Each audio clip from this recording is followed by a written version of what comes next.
Hello friends, स्वागत है आप सभी का एक बहुत प्यारे से सेशन में। और ये सेशन प्यारा क्यों है? Because this is one of the most awaited vacancies of the year.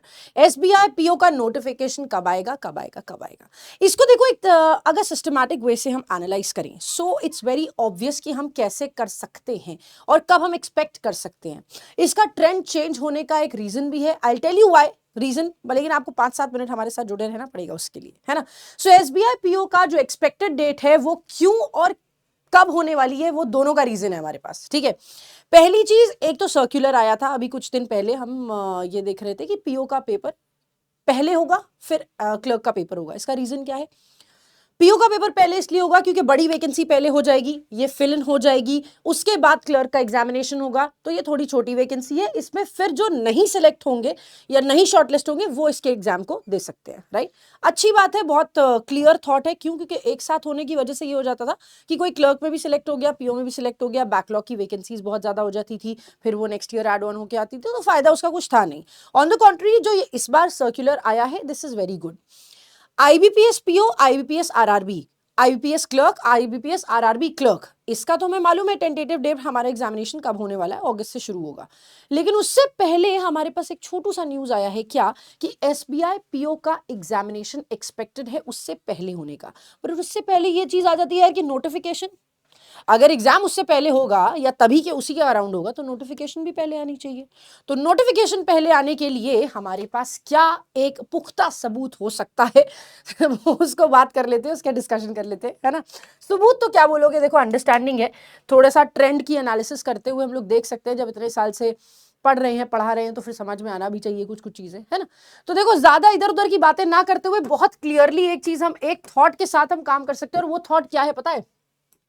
कि अगर ऊपर से नीचे नहीं, नीचे से शुरुआत करते हैं। इस बार 2018 में एग्जाम जब होता था तो 21 अप्रैल को नोटिफिकेशन आ गया था। 2019 में जब एग्जामिनेशन हुआ था तो 2 अप्रैल को नोटिफिकेशन आ गया था।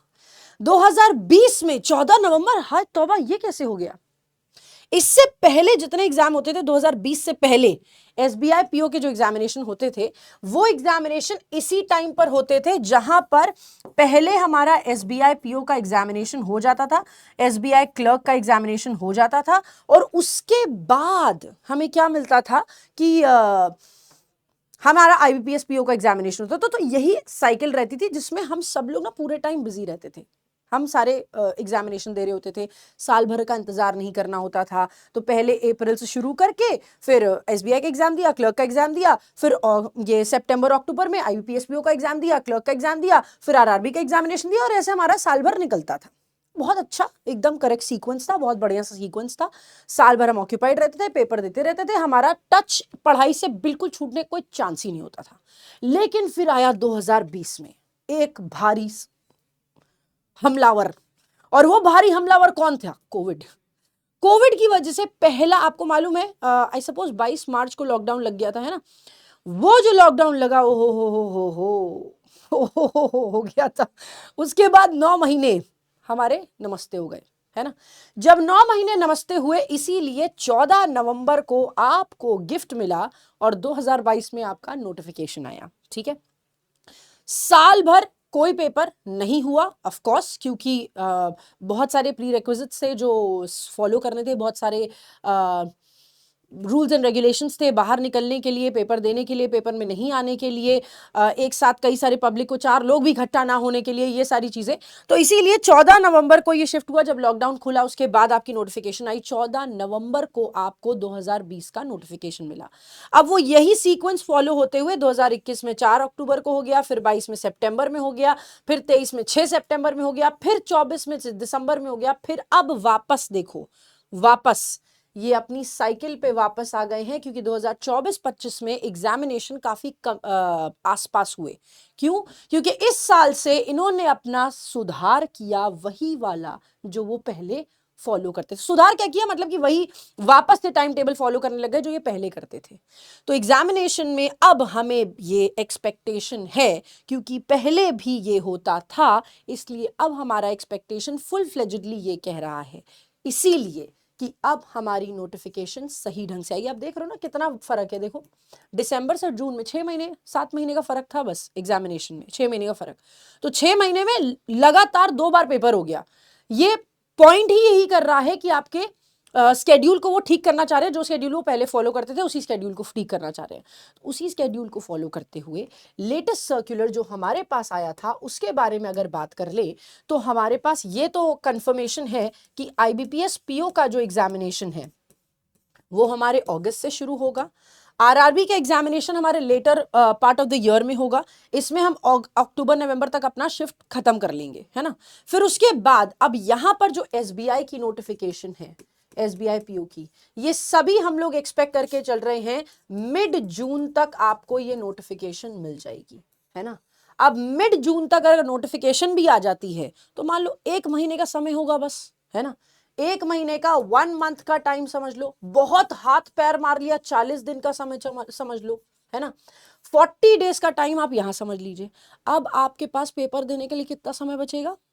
मान लो अगस्त की शुरुआत में एग्जाम अगर हो गया, है ना, जून में आपको मिड में मिल गया, फिर जुलाई आया, अगस्त आया, अगस्त के स्टार्टिंग में ही पेपर हो गया, जुलाई के एकदम एंड में पेपर हो गया, ऐसा हो गया। अभी आप कहाँ खड़े हुए हैं, मई में, है ना। मई का आधा महीना जा चुका है, 15 दिन आपको यहाँ पर मिल रहे हैं, ठीक। 15 क्या, 14-15 दिन ही समझो, 14 ही दिन समझो। 15 डेज आपको यहाँ पर मिल रहे हैं। जून की नोटिफिकेशन का 1 मंथ आपको यहाँ पर मिल रहा है। उसके बाद जुलाई, मान लो जुलाई के एंड में भी पेपर अगर हो जाता है, या फिर मान लो अगस्त की फर्स्ट वीक में पेपर हो जाता है, तो आपको यहाँ पर भी मोटा मोटी 1 मंथ का समय हम समझ के चलते हैं, ठीक है। तो हम कुछ नहीं भी कर रहे हैं तो हमारे पास अराउंड 60 to 70 डेज है ना। टेंटेटिवली इसको अगर इधर उधर कर दिया जाए तो 60 से 70 दिन हमारे पास हैं। अब ये 60 से 70 दिन आपके लिए इतने क्रूशियल है ना कि अगर आप ये सोचोगे कि मैं अभी प्रिपरेशन थोड़ा और 1 हफ्ते बाद से करता हूं, मैं प्रिपरेशन अपना एग्जामिनेशन निकाल देता हूं उसके बाद से करता हूं, तो अगर आपकी ये थॉट रह जाएगी तो मेरे दोस्त इतना समय बचा नहीं है, फ्रैंकली स्पीकिंग, है ना। जो बच्चे जनवरी में एक्चुअली सीरियस हो चुके थे खुद के लिए, वो अब अपना रिजल्ट देखेंगे कि हाँ मुझे कुछ बेनिफिट मिला है। लेकिन अभी भी आपके पास समय है, अगर आप सीरियस होना चाहते हैं तो आप मॉक्स दीजिए रेगुलर, आप प्रेपरेशन करिए रेगुलर। अगर कोई नॉर्मल बच्चा है वो 6-7-8 घंटे पढ़ रहा है, आपको जो अभी सीरियस हो रहे हैं आपको 8-10-11-12 घंटे भी पढ़ सकता है, क्योंकि उस लेवल को मैच करना जरूरी है। और दूसरी चीज, ये नोटिफिकेशन ऐसी नोटिफिकेशन है जो कि आई थिंक सिलेक्टेड कैंडिडेट्स भी चाहते हैं कि हम सिलेक्ट हो जाएं, है ना। सो इसीलिए आप सबके लिए ये बहुत इंपॉर्टेंट है, पहली चीज कि जो इंपॉर्टेंट डेज अब शुरू हो रहे हैं उन दिनों को एक भी दिन वेस्ट नहीं करना है। एक भी दिन ये नहीं सोचना अभी मैं रेस्ट कर लूं, रेस्ट कर लेना यार, 6-8 महीने काम कर लो फिर उसके बाद रेस्ट कर लेना, ठीक है। फिर पता भी नहीं चलेगा जब सिलेक्शन का वो आ जाता है ना, पर्चा इतना बड़ा सा, वो पर्चे के बाद कुछ नहीं समझ में आता है कि अब मैं क्या करूं। पूरे दिन तो पढ़ाई करता रहता था, अब तो मेरे पास वो भी टाइम नहीं है, मेरे पास टाइम ही टाइम है, पढ़ाई भी नहीं है, क्या करूं। तो इसलिए रेस्ट हम बाद में कर लेंगे, अभी हम फुल फ्लेजडली तैयारी कर लेते हैं। और वो तैयारी आपकी कैसे होगी, आपकी तैयारी होगी बैंक महापैक से, जैसा हमने आपको बताया 1 ईयर 2,999 में, और 2 ईयर का सब्सक्रिप्शन 4,299 में मिल रहा है। प्रीलिम्स, पेंट, इंटरव्यू, डिस्क्रिप्टिव राइटिंग सबकी प्रेपरेशन कराते हैं। साल भर में जितने भी बैचेस आएंगे वो 1 ईयर के सब्सक्रिप्शन में, और 2 साल में जितने भी बैचेस आएंगे वो 2 ईयर के सब्सक्रिप्शन में आपको मिल जाएंगे। इसके अलावा जो अभी हमारे रनिंग बैचेस है, रुद्र प्राइम बैच है बैंक पीओ और क्लर्क दोनों के लिए, फाउंडेशन बैच है। अगर सिर्फ पीओ के लिए ज्वाइन करना है तो रुद्र 2.0 है, सिर्फ क्लर्क के लिए एम 2.0 है। आपको सारी क्लासेस की पीडीएफ फिजिक्स वाला के ऐप पर मिल जाएंगी। और इसी के साथ हम जैसे आपको बताते हैं, अगर आप मॉक्स में स्ट्रगल कर रहे हो तो टेस्ट पास को एक्सेस कर सकते हो, जिसमें बहुत सारे क्वेश्चंस, बहुत सारे मॉक्स आपको एग्जाम लेवल के मिलते हैं, ठीक है। ये सेशन आपके लिए काफी ज्यादा जरूरी था, क्योंकि अब वो समय है when you open your eyes and you realise that the coming days and the coming months are very very important for you and you cannot avoid even a single day कि जहां पर आप सोच ले कि यार चलो छोड़ो जाने दो ना, ये नहीं करते हैं ना, आज रेस्ट कर लेते हैं ना, नहीं है समय बेटा वो, ठीक। तो अगर सीरियस होना चाहते हो तो buckle up yourself and start working for yourself, for your career. Okay, all the very best. Thank you so much for joining. Bye bye, take care of yourselves.